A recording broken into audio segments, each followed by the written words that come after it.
Yo, No Maniacs. Good afternoon. This is Nomad Live, and welcome to the show. We have a real special treat for you guys today. I don't know how it happened, but I'm glad it happened. My man, Jerry Hairston Jr., world champion, and I'll repeat, world champion, former MLB baseball player, has agreed to join us, and he's found out that he's a really big Chicago Bears fan, and he's from where, Jerry? I grew up in Naperville, just outside Chicago. People from Chicago know where Naperville is at. I grew up there, and I became a huge Bears fan. I was growing up following the 86 Bears, the 85 Bears. They won it in 86. I was about 8 years old at the time, and Walter Payton was my favorite football player, still is to this day. So I'm a huge, not big, huge Chicago Bears fan. And I could tell, man. I was reading your posts, and I was just like, oh my goodness, this guy's. And I was just telling them in the green room that it's really good to find people that are really good at something. You're a world champion, and that's not to be sneezed at in one sport, but you have passion for something else. And being a native of the area, that I don't care where you go, you carry that with you. You carry it with you. I don't know when you became a Bears fan, how young you were. But I know it's been in me since I was old enough to remember anything. I was about 2 or 3 years old. And, you just carry it. I've lived in different states, it's just with me wherever I go. So I understand the passion, but I'm so appreciative to have you on the show today, man. And again, thank you for coming. Appreciate that so much, man. No, thanks for having me. And you talk about that passion. I understand the Bears fans because I am one. When they come out to play the Cardinals in Arizona, I make my home in Arizona. I go and see them play. I was there when the Bears came back on the Arizona Cardinals. We are who we thought they were. We thought they were. And we let them off the hook. Jerry, you went mute. You went mute, Jerry.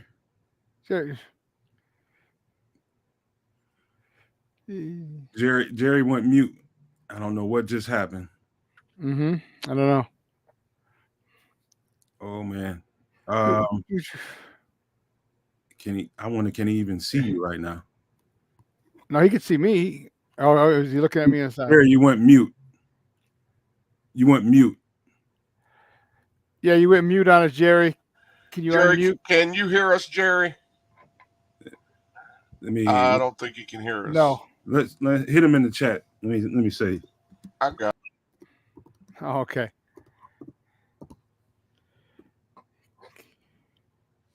Please go.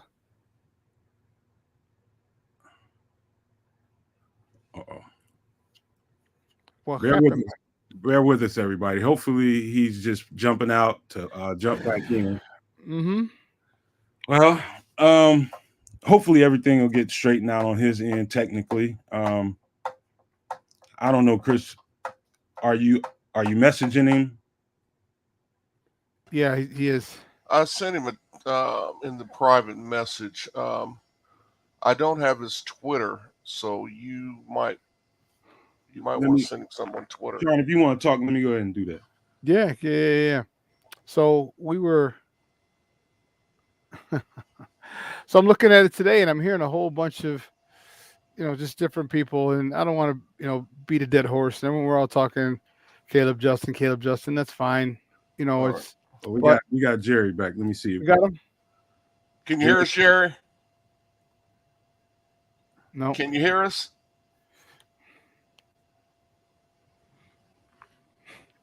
He can't. He still can't. I don't hear. think he can't hear us. No, he can't. Yeah, Shawn, he can't see us either since we're using avatars. Yeah. Hey, Yeah, Jerry. let him. Jerry. He can see us, but he can't hear us. Yeah, no, he can hear me or he can see me, but Yeah, his video is. I mean, his audio is. Sent. Did you message him? I'm trying to now, man. Just ask him would he reboot. That's if I can get there. yeah, that's weird how it literally just stopped. Yeah. Yeah, It just stopped. it might be browser. His browser is gone. You might have to reboot his browser. Boom. And you got a hold of him on Twitter? I'm trying to now. Okay. Yeah, but listen, I'm looking forward to today, man. I was looking forward to the show today. I wanted to talk about we talked a little bit about yesterday, but the Hall of Fame situation. All right, we had technically three. All right, but Julius Peppers was only here for 4 years, and he made his name with the Carolina Panthers, and I think it was great. It was great that he he got to play for us for a while because that dude was a freak. That dude was all of 6'7". That dude was athletic as all get out. All right, for those of you who don't know, he played back. He went to school, played football and basketball at North Carolina, and he's a big dude. You know, he had them big legs, and his athleticism was good. You know, played in the NCAA tournament. Kind of like I don't remember how much Donovan McNabb played in the NCAA tournament at Syracuse. All right, for the basketball team, but similar to Donovan McNabb, two-sport athlete. You know, I just think that was it was great. You know, Devin Hester. I still don't understand how why they made him wait for his third time on the ballot. I think it's because he was a special teamer and it never had been done before. True. I think you might be right, but the thing is, Okay. Hold on. We got Jerry might be back with us. let's see. How's it going, Jerry? Can you hear us? I can hear you. Can you guys hear me? Oh, we got you now. Yeah. Back. Yeah. Thank God. Thank God. Might have been your browser. You just reboot your browser. So, all right, back on track. All right, let's get back to this, Jerry, because we were discussing. You know, we had three guys in the Hall of Fame right now. Just got the nod. Devin Hester, Mongo, and Julius Peppers. Man, what do you think about that? Three guys going in, and we might get the nod to actually play in the Hall of Fame game. What do you think about that? Well, I'm so glad that Mongo got in.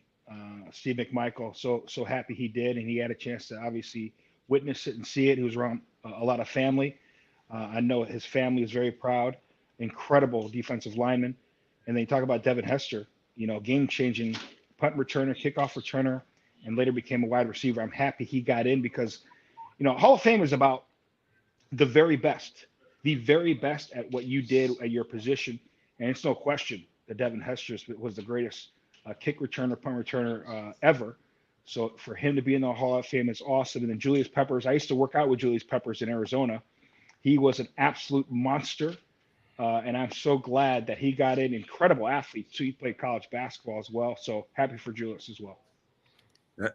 Yeah. Julius was a freak of nature, man. He was all of 6'7", 6'8". I told a story yesterday or on my show, or another show earlier, that I met him in Bourbonnais when the Bears were still out there, and he walked in with Lance Briggs, and I turned around, and I was like, damn. And he's not small.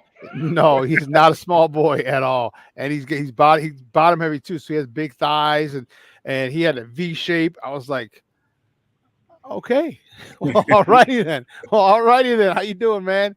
He's like, what's going on? I said hi to him, and then it was just great. I'm glad that he played with us for a while. You know, he made his name with the Carolina Panthers, and he'll probably go in as a Panther, which is fine. Not like baseball where you wear a hat or anything, but still, I think it was awesome that he played for us for 4 years, and you know, I was super excited. And you mentioned Devin, what he did, especially his rookie year, and then continued to return.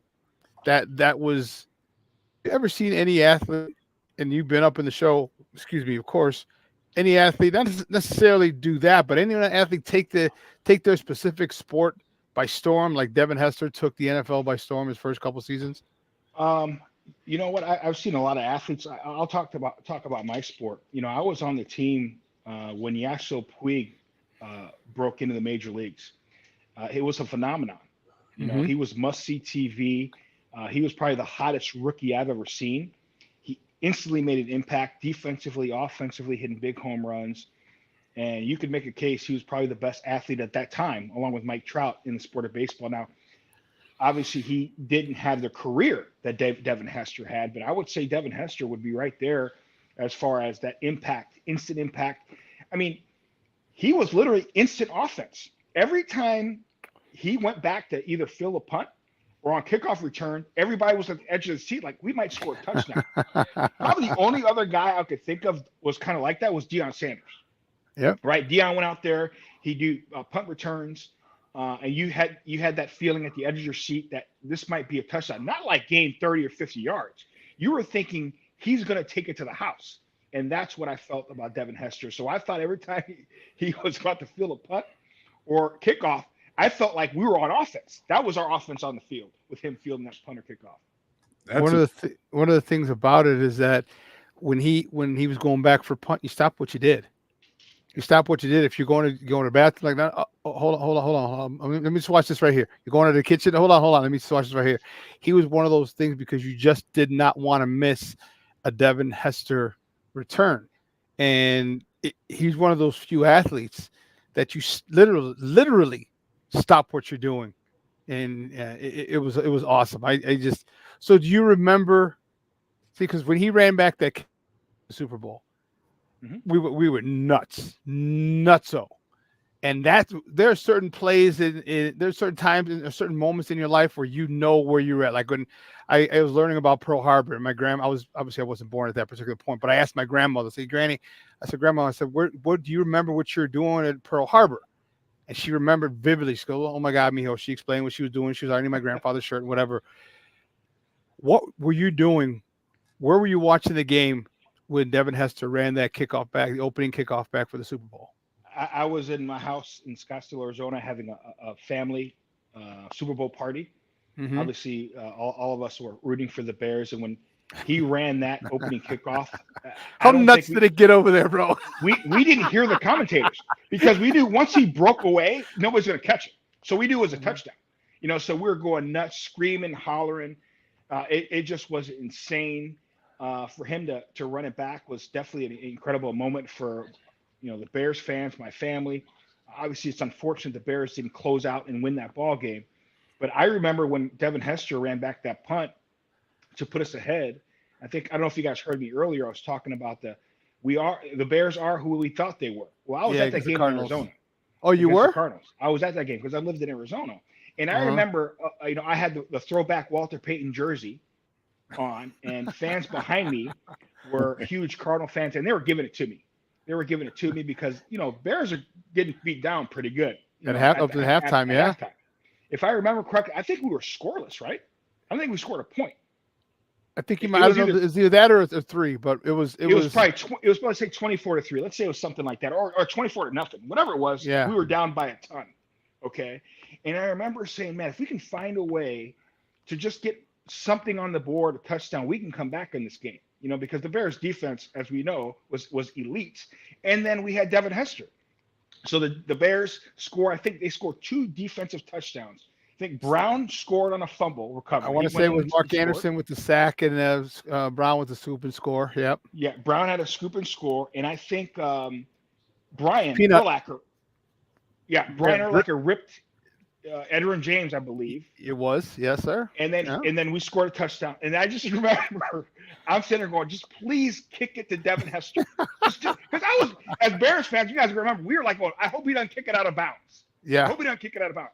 I go, just please kick it to Devin Hester. As soon as he fielded the punt, right, and he made a little juke move, and he cut We saw the whole sea open up.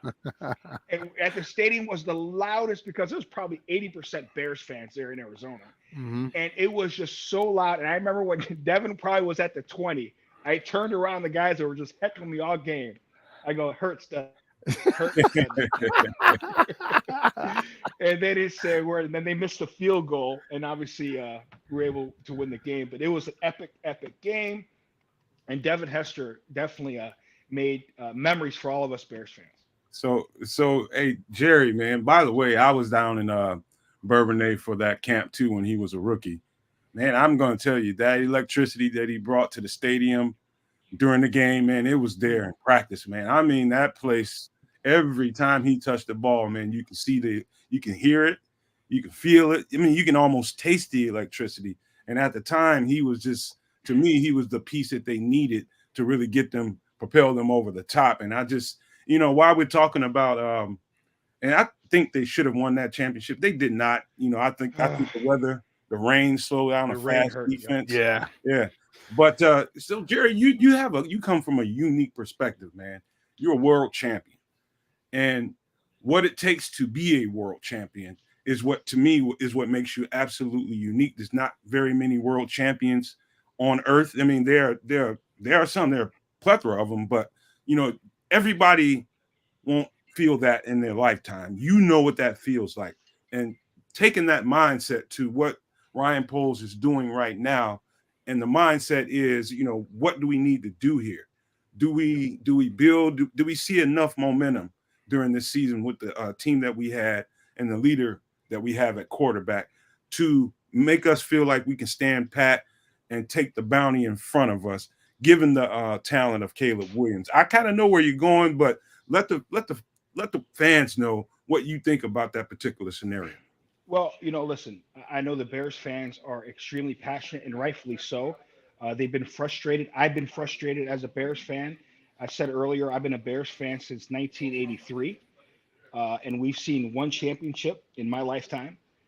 So I know the Bears fans are growing impatient on not many title runs. I will say this. I trust Ryan Poles. I think he's doing it the right way. And just talking to various people that I live in Arizona, I live in LA. I know a lot of guys that have played in the NFL. I know a lot of guys that have played in the NBA, obviously a lot of Major League Baseball players. And, going back and playing for the Yankees, I got a chance to really see how championship teams are and their culture. And Derek Jeter wasn't the most talented player. He wasn't. Obviously, Ken Griffey Jr., Barry Bonds were insanely gifted, But remember, the Yankees, especially in those runs, they built from the ground up. They drafted and signed Mariano Rivera, Jorge Posada, Andy Pettitte, Derek Jeter. They had the foundation, Bernie Williams. They made sure they had that foundation. And just listening to a lot of NFL players, in order for them to have sustained success, you have to have the proper foundation. A lot of fans are saying you can't pass on a generational quarterback 2 years in a row. Well, the reason why we got the number one pick this year is because the Bears passed on a generational quarterback last year, and the Panthers took a generational quarterback. Go back and look at the reports. Everybody was comparing Bryce Young to Patrick Mahomes. That's the truth. I'm a Bama fan. My dad's from Birmingham, Alabama. I'm a Roll Tide guy till I die. I love Bryce. He's an incredible talent. But it takes time for guys to develop in the NFL. Being a quarterback, I feel, is the toughest position in sports, being an NFL quarterback. I think hitting a baseball in the major leagues is probably the single toughest act to do in all of sports. I agree. But as far as a position, there are so many things that go in to being a quarterback. I have friends that play in the NFL. They're quarterbacks in the NFL. They tell me fans don't understand that you got to have the right system in place. You got to have the right scheme. You got to have the right offensive line. How many times did we see Justin Fields go through so many different offensive coordinators? They didn't adjust to his playing style as a young quarterback, And then our offensive line, as we all know, struggled. So listen, I'm going to be a fan of whoever is on the Bears because I'm a Bears fan. But I think we're being unfair to Caleb Williams. I'm in LA. Everybody's saying Caleb Williams is going to be the next Patrick Mahomes. Patrick Mahomes wasn't Patrick Mahomes coming into the draft. Patrick Mahomes had to sit out a year. You know what I'm saying? He had to sit out a year and learn from the sidelines and revamp his throwing style and get his footwork down and learn from Alex Smith and learn from Andy Reid. They didn't put him out there on the football field the very first, 10, 12 games. They had to sit him down and have him observe. Justin Fields really didn't have that luxury of learning in the Andy Reid system and learning the proper way. So see my shirt, baby. You see it. I think I just said we need to take a pause here and realize, let Ryan Poles do what he needs to do. These guys are going to get it right. They're not listening to the media outlets. And you remember, everybody wants the shiny new Ferrari every single year. Mm-hmm. I remember in LA, everybody was talking, Sam Darnold, he's going to be the next Tom Brady. He's generational. Sam Darnold, he's a can't miss prospect. You'd be crazy to pass on Sam Darnold. I'm not hating on Sam Darnold, but it's every year there's 2 or 3 guys that are generational. Trevor Lawrence was a can't miss prospect. You can't get that wrong. He's going to be the next great quarterback that the game has ever seen. How's that working out right now? So I think that the Bears need to make sure they have the proper foundation, and then make your decision. I just have this gut feeling, man. And again, I love Caleb Williams. I want what's best for him. People forget. Think of what Caleb's dad's doing right now. If I'm a dad, I have a son, he's 18 years old. A lot of media people in Chicago, I shouldn't say a lot. Some people in Chicago are just turning on Justin, right? You don't think Caleb's dad is looking at that? Yeah, absolutely. You don't think Caleb's dad and their camp is looking and go, wait, Justin Fields is a young superstar. This guy's getting better and better every year. His team was gutted. They gutted that team so they can get picks, get assets, which was the right thing to do. They changed the offense, had a couple different coordinators, a couple different head coaches, and this kid continued to get better and better. Now, did he make that historic leap? No, he hasn't yet, but the talent is there. The talent is there. And I would listen to a guy like DJ Moore too. DJ Moore's played for a lot of quarterbacks. He's been in the league a lot of time. If a guy like DJ Moore is going to bat for his quarterback, there's something to that. Now, he doesn't have to say that. If Justin wasn't the guy, he'd be like, hey, you know what? I'm just going to do what they do. I love Justin as a kid, but I'll go with whatever they decide. He's gone to bat for Justin over and over and over again. Everybody that's been in that clubhouse, that locker room, has gone to bat for Justin. Trust me, guys. If they even just liked the guy, but they felt he wasn't it, they would stay silent. They wouldn't say anything. I trust guys you. that have gone. I played with guys that, man, this guy has so much talent, but you know what? He ain't it. So we don't say nothing. Right. But if a guy, as you know, this guy's a leader. This guy, when I played for the Yankees, I knew why Derek Jeter was a winner. Just being around Derek every single day, watching the way he goes about his business, watching how he leads, bro, that's the dude. I want Derek Jeter at the plate. I don't care who. I don't care what kind of talent somebody has. I want Derek Jeter at the plate when the game's on the line because you see him every single day. Trust me, guys. Guys know leaders, and guys know guys that are going to make that next leap. So there's something to that. Talk to me about that, and you led me right down that path. And like you said, Derek Jeter wasn't the most talented guy in the show, but he was a leader. You've talked about how people have gone to bat for Justin, and we've all played sports, and like you said, we don't go to bat for somebody we don't think can lead us. Talk to me about Justin's leadership in that locker room, okay, and how that can transcend to the field and the actual the performance of the team coming up this year. I watch actions, guys. I watch the way Justin never gives up. Everybody goes back on in Minnesota. Let's say, when in Minnesota, Justin could have given up. He fumbled the ball twice. He didn't take care of the ball. He admitted, I shouldn't have fumbled. Mm-hmm.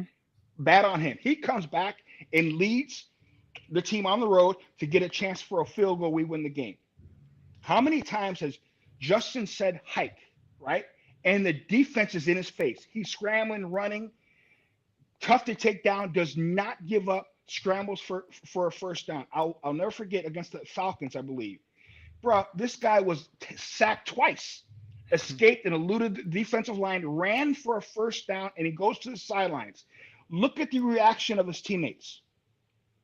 Forget the play. The play was superhuman. Bingo. Look at the reaction of his teammates. I'm telling you guys, that's not fake.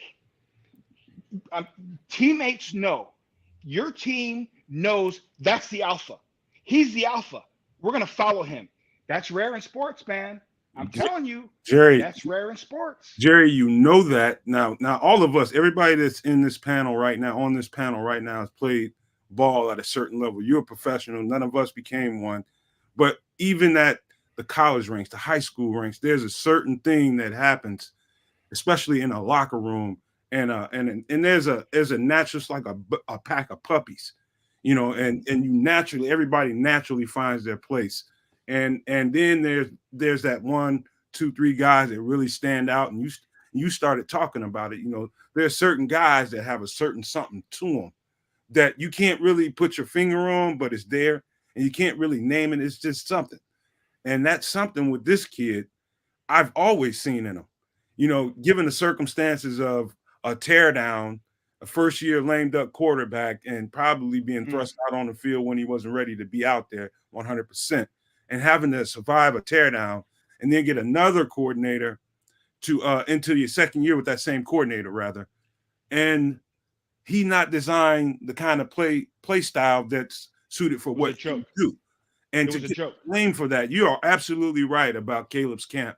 I believe that the first time that thing got leaked out that Caleb didn't want to come to Chicago, I'm pretty sure that his camp felt like that because those young guys look at social media first. That's the first thing I'm sure your son does every day. That's the way. That's the lenses they see the world first.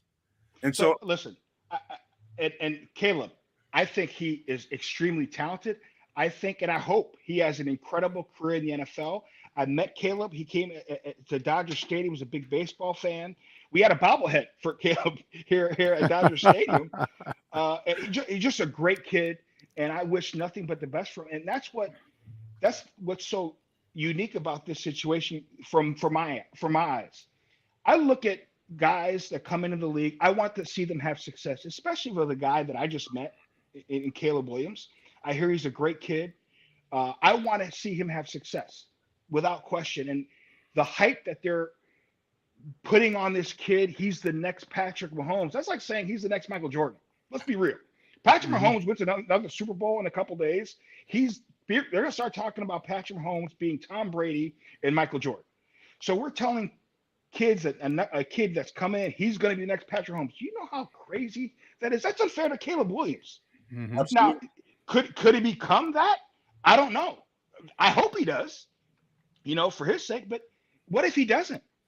That's unfair to him, So again, I just think, and I have no idea. I don't know their camp like that. I have no idea. But as a father, if I had a son that has a chance to be the number 1 pick, and I see how a city is treating their incumbent quarterback a certain way, I'm like, will they do that to my son in 2 years? Because it takes quarterbacks 2, 3, 4, 5 years to develop. Go back and look at Peyton Manning, his first couple of years. Go back and look at Troy Aikman, his first couple of years in the NFL. Are you kidding me?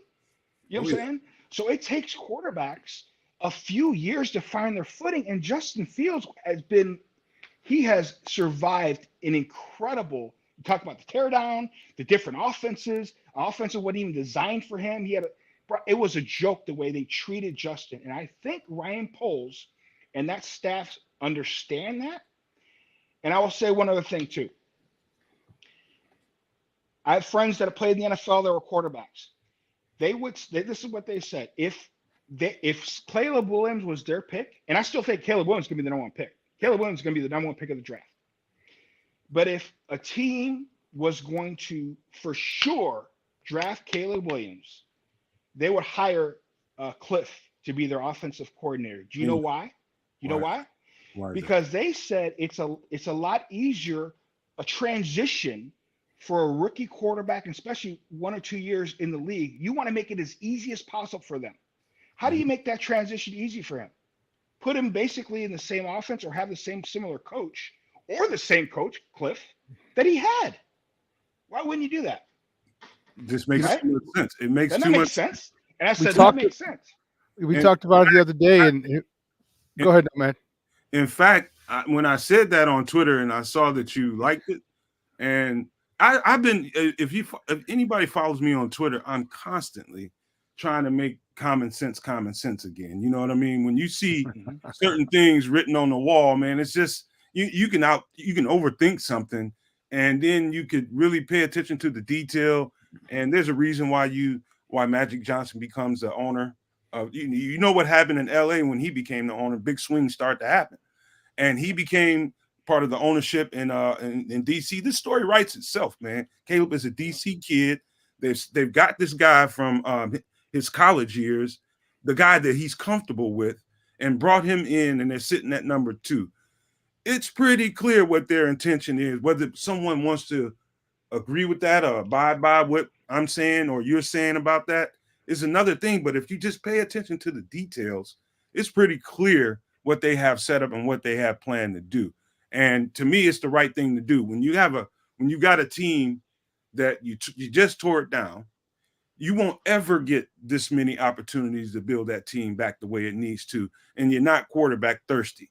And so what would you naturally be thinking? You know what? This quarterback, he's a great arm talent. But I like the guy we have, and I think that if we add to what we have going on and give him a thrust on the offensive line and get him some more weapons around him, what kind of ceiling do we have with the guy we have? We know what kind of moxie he has. And that goes to, Jerry, you have to be more than an arm talent to be great in this league. For Caleb to be great in this league, he's got the arm talent to do it. The rest of them, the layers of the rest of them, all that stuff about Derek Jeter and what kind of guy he is, you've got to become that kind of guy. You've got to have those layers to you. And we know Justin is that guy, right? We know Justin Fields has that Derek Jeter type quality as far as leadership, because defensive guys on that Bears team go to bats for Justin Fields. Think about that for a second. Defensive guys. As you guys know, anybody who played football, I played a little football back in the day when I was little, but anybody knows you have the defense and the offense. It's separate, right? Completely. Yeah. But for them to be unified like that, everybody going to bat for Justin Fields, that's saying something. So again, I want the best for Caleb Williams. I want the best for Justin Fields. I think Caleb Williams will go number 1, and rightfully so. And, for DC, the Commanders to hire Cliff, I mean, there's after he was already in. Remember, he withdrew his name from Vegas. He was already in the talks with Vegas, and then he withdrew and went over. I mean, they did the formality of interviewing him, but they really just wanted to hire him for all intents and purposes. Man, it just, the tea leaves. You just got to read the tea leaves. And I say this. I'm a little bit of a conspiracy theorist. Follow the money. Follow the money. You put this kid in DC. He went to Gonzaga. One of my good friends that I went to college with was his high school coach. Mm-hmm. And we had talked a little bit. He should be coming on my show soon, but I digress. Put this kid in DC. They're trying to get that Daniel Snyder stench off that organization. All right. Who wants to go see Washington right now? No one.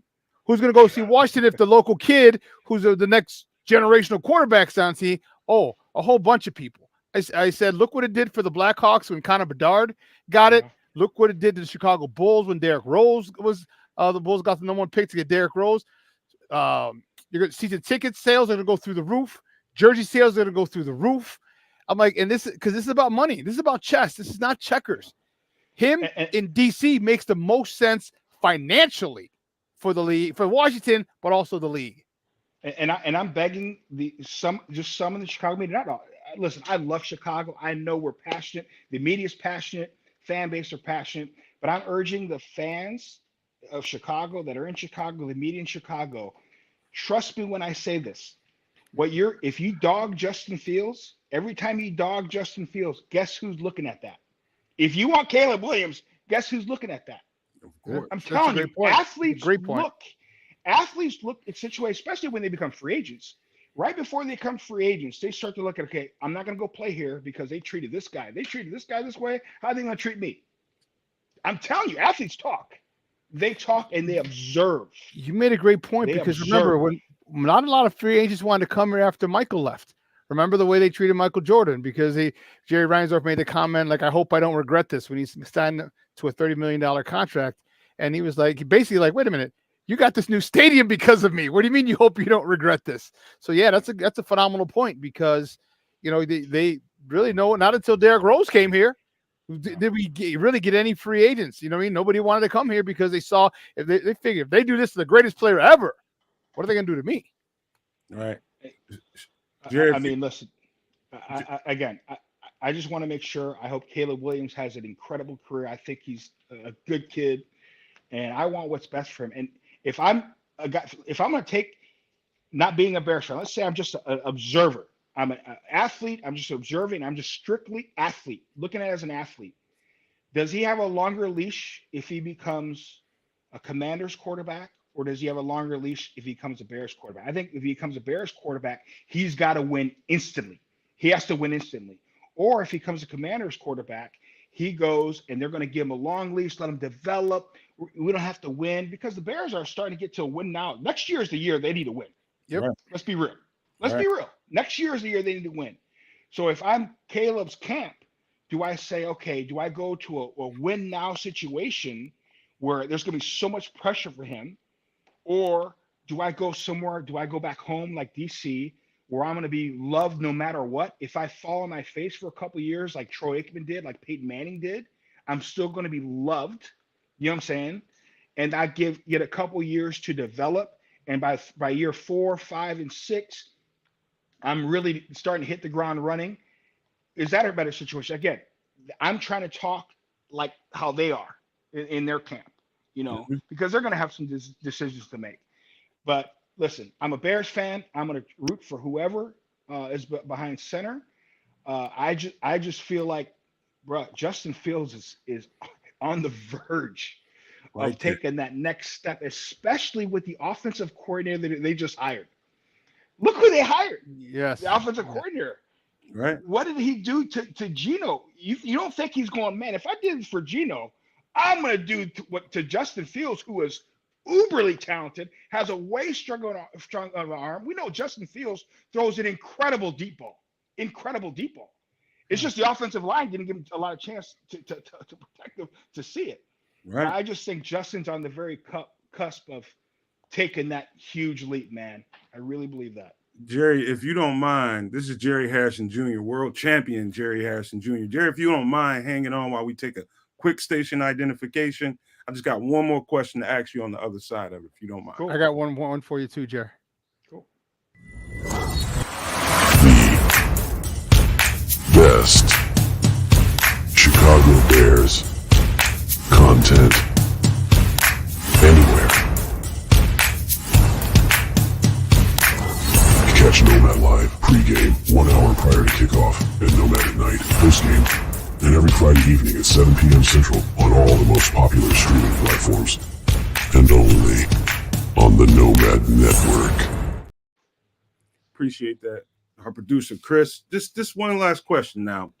I believe I know where your mind is, and this is just a draft related question. Okay, say you do go ahead and trade down to 2 and you know, give them an opportunity to come up and get Caleb. Okay, what do you do at 2? Do you stay in fear that you might not get the receiver that you may have intention on getting, or do you feel like we're needy enough as a team to where one person, even at 2, can't really dictate? Do we try to do that again? Do we try to trade down again? And how far would you go? Listen, I've been on record as saying how much I love Caleb Williams. He's a great kid. I wish him nothing but the best. He will go number one, and he should go number one in the draft without Right. question. That said, I think what the Bears are going to do, they're going to trade one with the Commanders. They'll get the second pick of the draft. And you know who's at 3, right? The Patriots, Pats. who want a new identity, right? They Yeah. just have a brand new head coach. What do they desperately need? A quarterback. QB. They have to have a quarterback. They have to have a quarterback, right? I would trade again with the Patriots and stockpile picks, get as much capital as you possibly can, and with the third pick, I'm taking that Buckeye, that MSJ. You guys know I'm a firm believer of juniors. Ken Griffey Jr., right? Sammy Davis Jr., Gary Hairston Jr., and I'm going with Marvin Harrison Jr. with the third pick. That's what I would do. It's the best for everyone. The Bears will stockpile picks. I want to be like the Cowboys of the 90s. I want to have the dominant offensive line. I love it. I want to have the dominant offensive line. I want to have a dominant defensive line. We got our young boys, who do an incredible job as safeties and DBs, right? Johnson is a freaking beast. We need to sign him too, by the way. Yeah. So I want offensive line, defensive line after we pick up Marvin Harrison Jr. I want to be the Cowboys of the 90s. That's what I want. In order to do that, you need a lot of draft capital and you need a lot of picks. And I think the Bears are in the perfect spot to do this. You build from the ground up. You're starting to build that foundation, continue to build that foundation. You do that. Can you imagine Justin Fields, Marvin Harrison Jr., DJ Moore, and Komet? Are you kidding me? Are you kidding? If you take DJ Moore and have them fly with Marvin Harrison Jr., that means that all the safeties got to play deep. Komet hit him over the middle. Or, you know what? Justin can decide I'm going to kick off for a 30-yard run, and then the safeties have to play up to cover, and now you can hit Marvin Harrison Jr. deep. How many deep balls did we drop last year? Ooh, How many? Are too many. You don't think Marvin Harrison Jr. is catching up those deep balls? I would assume he would, because that dude is Nomad and I are in agreement. Like, we feel that he might be the only generational player in this draft. And I'm saying that other people can't be good. Other people can't be great coming out of this draft. He's a can't miss prospect. He's one of those dudes, and just, he's got the pedigree, but then just watching him, and it's not about the numbers. Would you stick with, after you get, if you trade down the double trade back, which I love, and I've said that too. I love it. Would you stick with another offensive weapon at 9, or would you get an offensive or defensive lineman? Like, what are you thinking about? Say you go get Brock Bowers. So now you got Cole Kmet, Brock Bowers, Marvin Harrison Jr., DJ Moore. So here's the beauty of it. Once you trade and get those picks, right? If you trade down to 2, then you trade down to 3, you get so many different picks. Then you can start going with best players available. Now, is Brock Bowers the best player available at 9? If he is available at 9, he's the best player, pick him up. But the most important thing is, after you get Marvin Harrison Jr., if Bowers there, I would pop, because I got some friends here that say, hey, Bowers, not only a great pass catching guy, they say, look at him blocking. Oh, he yeah. may be a better blocker than he's a pass catcher. That's what some guy, I don't know. I'm getting it from my friends. So if you get a Bowers, awesome. But you got to shore up that offensive line, and you got to shore up that defensive line. You do that, and then get picks. Shoot, we do that, we may have the number 1 pick of the draft next year if we do it the right way. Well, Carolina right? We could end up having 2 first-round picks in 24, 2 first-round picks in 25, and 2 first-round picks in 26. And if Ryan Poles is true to his word, and he's been true to his word to this point, when he said he wants to build through the draft, how much more, or how is there a better way in building through the draft than having 2 first-round picks for 3 or 4 consecutive years in a row? There's no better way. Oh my God. And Jerry, so I hope they do this. And the last thing I'll say, I know we probably got to get out of here. Last thing I'll say, I'm urging all Bears fans, and I'm urging all Chicago media people, show love to Justin Fields. I'm telling you, you better show love to Justin Fields, because there's some people in other camps that are watching how you treat Justin Fields. I'm telling you, I'm giving you my honest assessment. Okay, and I just want what's best for the Bears. Hopefully the Bears get it right. I think they will, and I want to see championships, plural championships for the Chicago Bears. Oh, thank you so much, Jerry. You know what? Jerry was so gracious, man. He agreed to only 20, 30 minutes, and he went way over for us, man. And I so appreciate you for that. Thank And you. I just know this.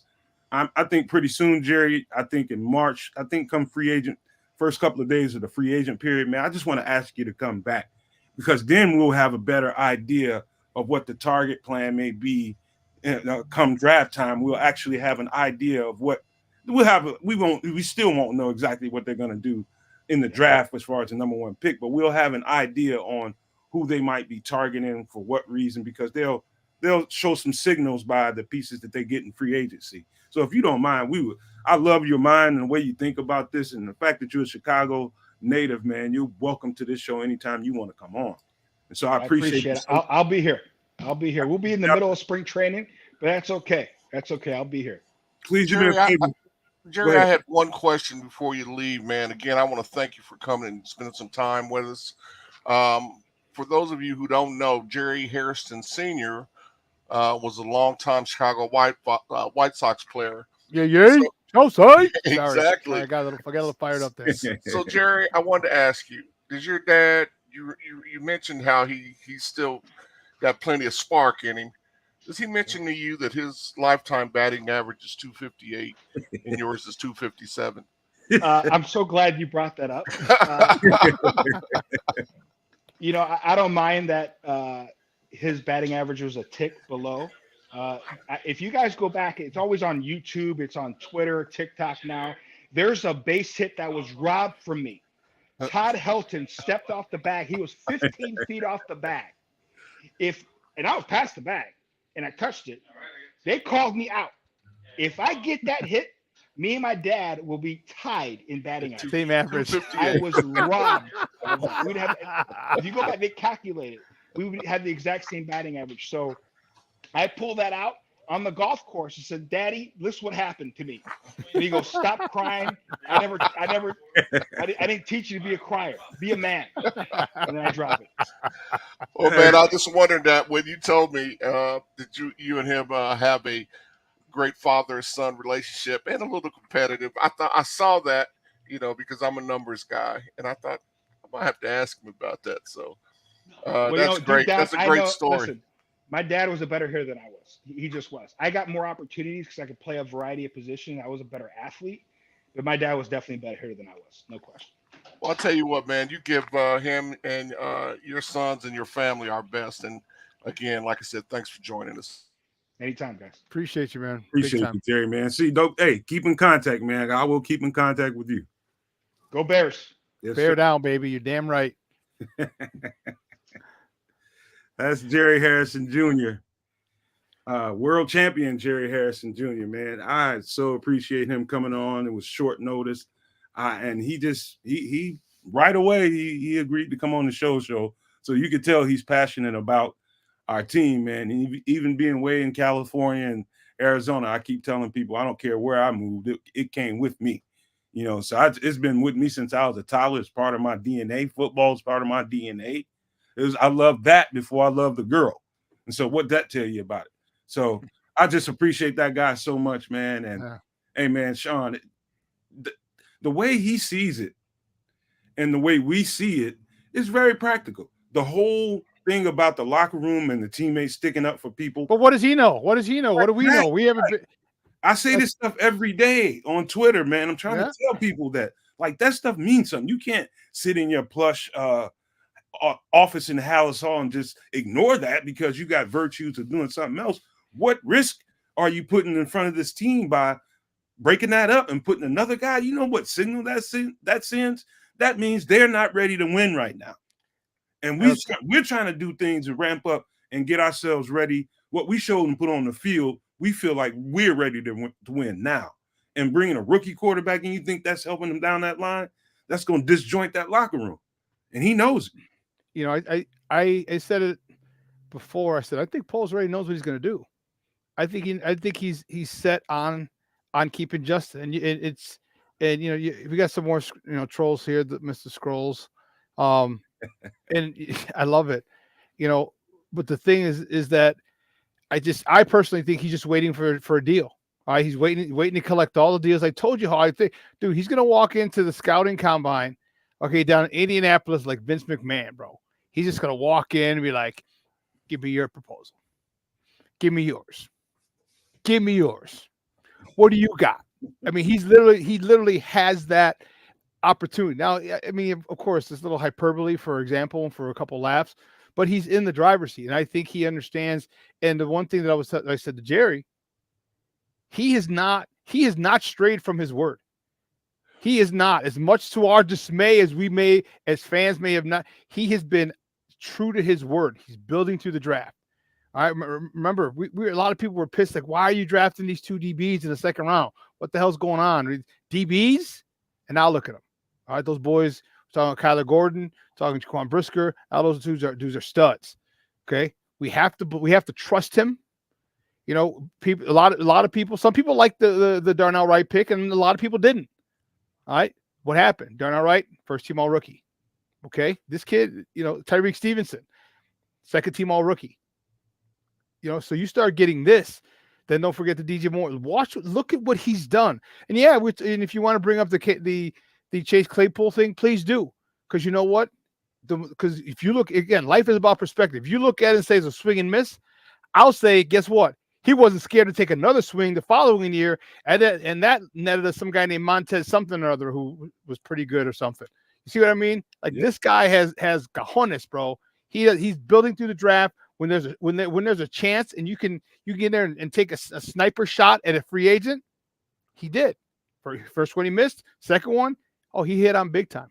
Let me tell you something, Shawn, and people can think of what the point I'm making any way they choose, man. He will never in his lifetime as a GM of any organization, see another opportunity like this one.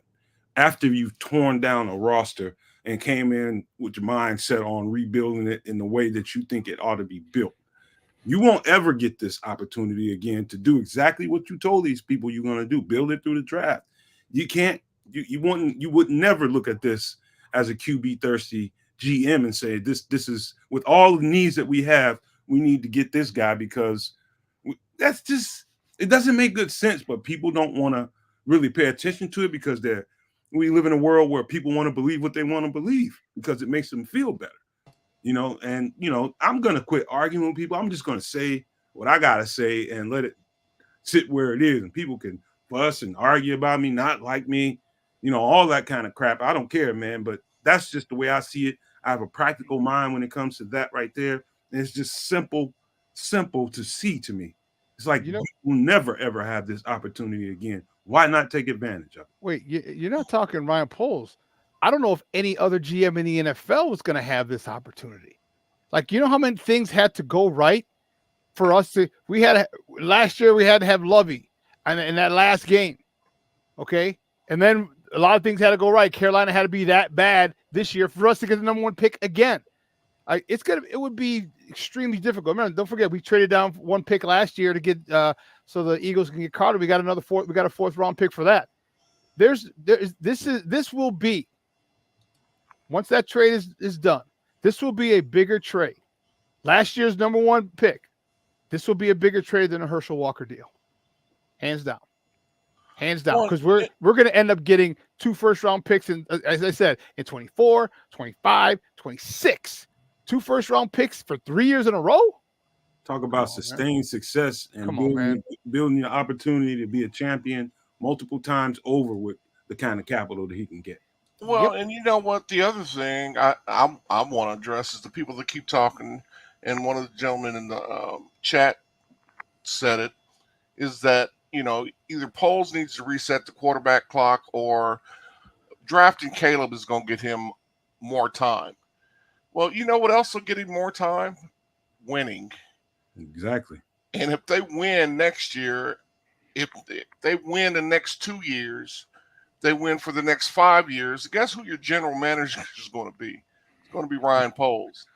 And so I think that's a flawed way of thinking, to think, okay, let me extend my contract by drafting this guy, and I hope he's good. That's a flawed way of thinking. It's not one that ensures employment in the future, I don't think. Well, stick around, Chris, because we're gonna get ready to wrap up the show here in a second. But it's just, I mean, the opportunity is just too great, Shawn. I mean, I just, I tell you what, if Cliff Kingsbury were here and the OC, I'd be singing a different tune, man. I ain't lying to you. Yeah. Oh yeah. That's just the way it would have to be, whether I liked it or not. It's just that would be the writing on the wall. That would be the tea leaves you were talking about earlier. All that stuff makes a difference. But the fact that he's not here and he's with a team that's right under us at the number 2 spot, if you choose to ignore that, man, that's really just foolishness, man. Like, what are you thinking about, man? You just choose to believe what you want to believe, and you're preparing yourself to be disappointed. And that's just being stubborn. That's just being you're being a petulant child, because when you look at the best way to get quarterbacks acclimated is to get them acclimated with someone get someone who they coached before, they played under, someone who runs the same system that they ran in college, something or other, because everybody wants these quarterbacks because they're kind of under the gun because of the fifth year option after got to be done after 3 years, and so they want to get these quarterbacks out. They got to get these quarterbacks productive early, and what better way than to get a guy that you've played under, as I said, or ran the same system that you did, maybe just at another school. And believe me, this was no coincidence. And someone in the chat earlier said, well, it was about money and this and this. And it's like, okay, you can sit there and say that you believe it's about money if that's what you want to believe, but you know damn well, because if Cliff Kingsbury was hired here, those people who are saying, oh, he left about money, they'd have a completely different tune. Completely. There'd be a lot of shit talking with us toward us who like Justin and believe Justin is the guy for this job. They'd be coming at us relentlessly. Well, he's a coach at USC. What does that mean? You can't read the tea leaves. Just what they call it, Justin sexuals and this and but now that he's not here, it just doesn't. It's about money. Okay, so you want it one way when it fits your narrative, but when it doesn't fit your narrative, then it's like, oh no, it's a coincidence. Okay. I actually love people like that. I'm not a shyster or anything like that, but I always keep a pile of rocks in my backyard in case I run into somebody foolish enough to want to buy them. You know what I mean? Just I can tell you it's gold. But if you want to really believe that, I most certainly will sell you those rocks. You know what I mean? But that's just where it is right now. Man, we're gonna have a bunch more conversation. I do appreciate Jerry Hairston Jr. coming on short notice. I said one thing to him, and boom, immediately he came back. He was like, sure, man, I'd love to get on there and do this with you guys. So I'm going to maintain contact with him, and I hope that he comes back and does a show with us again later, man. But I do appreciate him. But before we get out of here, Chris, you want to give some parting words? Well, first, again, like you said, I want to thank Jerry Hairston Jr., man. Very knowledgeable man. He's especially what we're talking about here. I was a little surprised we wouldn't be talking more baseball, but he's a big Bears fan, and I do thank him for coming on. Thank you guys in the chat for joining us. Don't forget to hit the like button, guys. We had over 50 in the chat, and we've only got 31 likes. So go ahead and smash that like button. Don't cost you nothing. If you're not subscribed, please go ahead and subscribe to the channel. We're in the home stretch to 1,000, and so we do appreciate and ask for your help with that. Shawn, again, man, I appreciate you being here with us. It's always the library when you come, so I appreciate that. Nomad, you're my guy, man. You know that, and hey, better bear down. Go ahead, Shawn. All my sports owners and all the Nomaniacs, thanks for the love and the support. Hit both channels. You can like both channels. That's the cool part about what we do. Like, if you're thirsty, it's either Coke or Pepsi. You're not going to drink both. This is a different system. You can like both places. Give us likes and subscribes, man. Hit our YouTube channel. Hit SportsZone Chicago's YouTube channel. Hit the Nomad Network YouTube channel. And you know what? You can support both teams. And that's the crazy part. You don't have to watch it live. You can catch it on the replay. As someone in earlier said, hey, I got in here late. I'll just check the replay. Perfect. So you know what? I appreciate the love and the support. You two guys, I was happy when we talked about this and you proposed, a little collabo between SportsZone Chicago and Nomad Network. You saw how quickly I accepted because certain things make sense. All right, it don't take a whole day to recognize sunshine. All right, to borrow a line from the poet laureate Common himself, it don't take a whole day to recognize sunshine. And I'm enjoying it with you guys. I'm enjoying my guys coming over here and your guys coming over to my shows, and it's like, and that's what it's about. We want to give you guys an honest, a very educated opinion. Okay, we both played football at a high level, and we just look at things differently. We're not media. We're not quote unquote normal media guys who've never played and things of that nature. And we give you a different perspective, and I think it's perspective that I know you guys like, and I know you guys, that's refreshing to you guys to hear from people like us, as opposed to just people who, 5'7", 135 are like, well, why didn't you, his statistical numbers were, he was 47%. Nah, bro, it's not always about the numbers. It's about what we see and what in our trained eye. So yeah, thank you for the love and support, man. Keep giving us love and support. We'll keep giving you great content. And Shawn, keep in mind, we are working on simulcasting our daily content over to SportsZone. Just got to work out a few more kinks, but won't be long, my friend. Bet. I love it. I think you guys said it all, man. I'll just echo everything that you guys said, man. And I'm glad that you're here, Shawn, man. I told you we were going to do good stuff together, man. And I appreciate you guys, all the people that went over there and made sure they showed SportsZone Chicago the same love they show over here. I appreciate you guys, because I know a bunch of you went over there and did that for us. So thank you guys, man. And you guys keep up the support. Keep doing what you're doing, man. And we're getting to where we need to go. And we're going to just keep bringing more and more content to you, better content. And when it's time to support the channels, we'll give you the opportunity to do that, man, because we can sure use it, man. And for the record, we are doing a show tonight. We're doing safeties tonight. So I've got a particular guy that nobody is, as we always do. I'm always giving you, you got your main guys that everybody's talking about and echoing and telling you this is the best player here, this is the best player there. I'm going to always seek to find somebody that no one's really paying a whole lot of attention to. And some of you guys are going to be very surprised at who that best safety in the draft is. Not who you think it's going to be. I promise you that. And I'll tell you the reasons why, not more than that. I'll show you the reasons why tonight. Just show up to the show tonight, and it's going to be a great one, man. Some great safeties in this draft. And I think if you know how to read quick cryptic tweets, I think Eddie Jackson kind of wrote the writing on the wall that he's off to new beginnings somewhere else. So I don't think we will have the services of Eddie Jackson. What does that mean? Probably means we're going to sign a veteran in free agency. Probably means we're definitely drafting a safety as well. And so I'm pretty confident about that, if it's true that Eddie Jackson is not going to be a Bear. But that's for later on tonight. We'll get into that conversation a little further into detail. But with that being said, Nomad, let me tell Daryl real quick, because he asked what's the show. Daryl, if you could just go follow SportsZone Chicago, follow our Facebook page, our YouTube page, our Twitter handle, Instagram, SportsZone Chicago. You can check us out on there. We have a Roku channel, so if you have a Roku television in the house, you can download SportsZone Chicago's channel. All right, and you can watch all this. You can watch all my shows. I have a network over there as well, so we have 4 or 5 different shows. But my show specifically is called Shawn and Maya in the morning, and it's on Monday, Wednesdays, and Fridays, 9 a.m. to 11. So just follow SportsZone Chicago on all those social media platforms, and it'll be greatly appreciated. And with that being said, I think I'll leave you guys and see you guys at 8 p.m. Central tonight.